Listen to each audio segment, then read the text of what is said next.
JT. Yes, sir. Sophomore year, right? Yeah, sophomore year. What was that like as a young guy, QB1 following the team around and then playing that modern day team?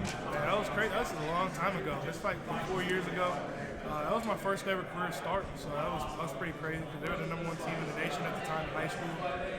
And it was fun. I had a good time out there. I wish we would have won. I mean, I was mad we lost, but it was definitely a cool experience for me to go out there, and that was my first game. I loved it. For a competitor like you, though, is that kind of been unfinished business? I mean, were you excited when you saw that JT was coming to Georgia? You're going to get another swipe at an old high school rival?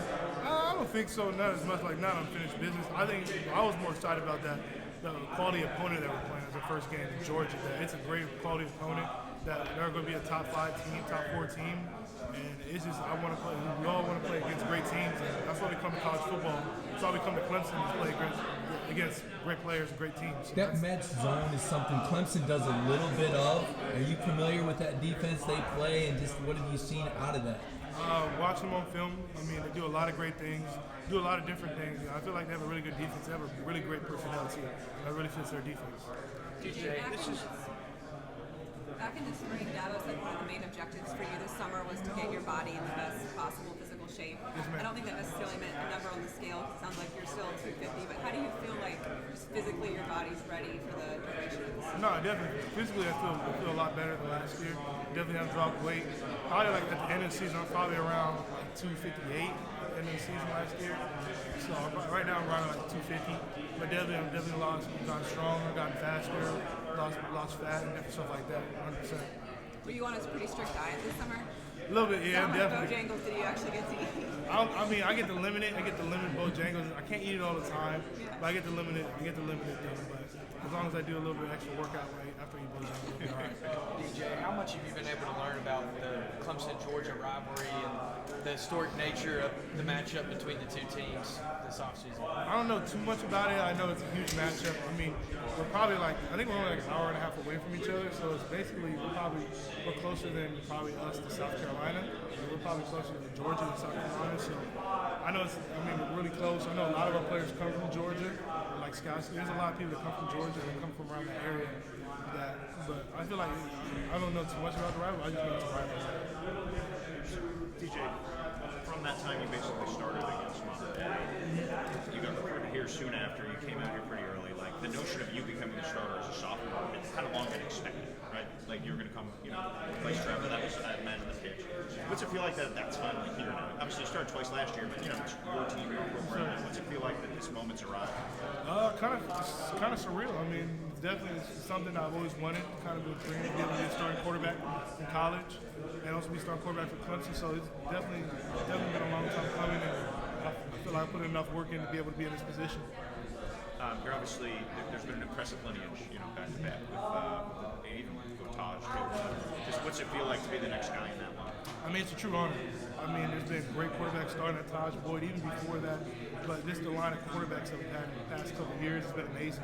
So be able to come in in its quarterback legacy, almost like Clemson University we put up. I mean, it's just a true blessing, true honor. I just want to be able to uphold that standard, best of the standard here at Clemson. So I want to be able to do that. And there has to be some pressure. Just you got to go. I mean, there's no learning curve. Yeah, definitely. Talk about the expectation, the immediacy of results.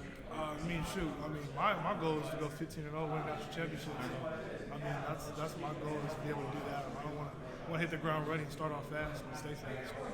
In terms of your development, how much did it help that you were able to get the 2 starts last year? Do you feel like that was really the best case scenario for your development last year? Obviously, it was probably stressful in the moment when Sweeney comes in and tells you that, but just for your development standpoint. Yeah, I was pretty shocked. I was pretty shocked when he told me and stuff like that. I didn't really understand it when he said that. Like when Trevor got COVID, I was like, oh dang, Trevor's not gonna play this week. And then it kind of hit me like, oh, that means you're gonna start again. So like, oh shoot, it kind of hit me like that. But it was definitely a great experience.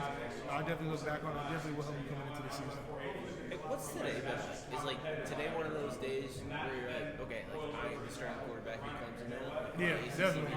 Yeah, 100%. It's definitely one of those days. You mentioned you had some questions. Did you have like nerves coming in a little bit? Like, Coming into this? Yeah, no. Not really. I mean, this is way more nervous.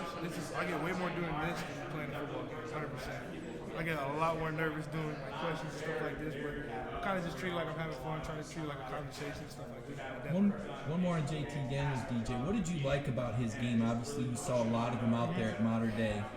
Man, he was a great leader. Made some great decisions on the field.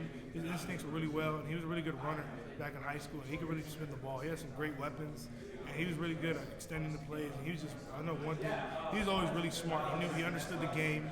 He understood what the defense was trying to do, and he would pick people apart back in high school. How could the identity of this offense evolve with you? It's obviously different from Sean to Trevor. What are some nuances or maybe some wrinkles you think to match your skill set, DJ? I feel like each quarterback, well, we all do something different, but I feel like with me, I don't know if there might be like a different wrinkle or anything like that. I mean, whatever the coaches want me to do when the game time comes out, that means they want me to run the ball 100 times a game. If they want me, whatever they had planned for me, that's what I'm gonna do. So I think we're gonna keep it exactly the same as we have with all the other quarterbacks, but we'll see.